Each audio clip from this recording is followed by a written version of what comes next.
చిన్నప్పటి నుంచి తన చూసుకునే పుట్టి పెరిగారు. నీ సంగతి సరే గాని మీ పిల్లలు బాగా చిన్న పిల్లలు కదా, ఒక్కొక్కసారి గుర్తు వచ్చేటప్పుడు వాళ్ళు అడిగితే వాళ్ళ డాడీని నువ్వేమని చెప్తావు వాళ్ళకి అనేసి అడిగారు నన్ను ఒకరు. అదే క్వశ్చన్ మిమ్మల్ని నేను అడుగుతున్నాను, మీరు నా ప్లేస్ లో ఉంటే మీరేమని చెప్తారు పిల్లలకి?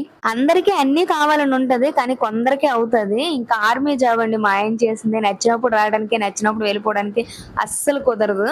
పిల్లలకి ఏమని చెప్తాం, కొన్ని రోజులు అబద్ధం ఆడుతాము, ఇగో 5 days లో వచ్చేస్తారు, 10 days లో వచ్చేస్తారు అనేసి ఇంకా వీడియో కాల్స్ లో గట్రా చూపిస్తాము. ఇంకా అంతకంటే మనం ఏం చేస్తాము చెప్పండి? తప్పదు కదా మరి, మనం స్ట్రాంగ్ గా ఉండాలి, వాళ్ళకి కూడా అలాగ అలవాటు చేయాలి. ఆర్మీ జాబ్ అంటే ఇలానే ఉంటది, మనకు నచ్చినప్పుడు రావడానికి అవ్వదు, నచ్చినప్పుడు వెళ్ళిపోవడానికి అవ్వదు డాడీ అనేసి.